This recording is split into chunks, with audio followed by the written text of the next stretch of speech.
I am going to show you how to use XP doublers in Brawl Stars. This process will be simple and easy. The only thing is head over to the Brawl Stars. Once you will be on the Brawl Stars, click on the shop icon which is on the left side of your computer screen. And now here, scroll right and look for the option XP doublers. Once you see, click on it.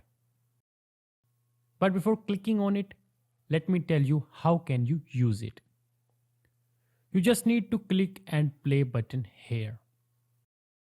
And then for every single game that you will play, XP doublers will automatically use once you finish every game.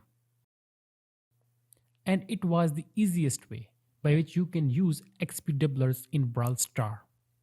And that's it.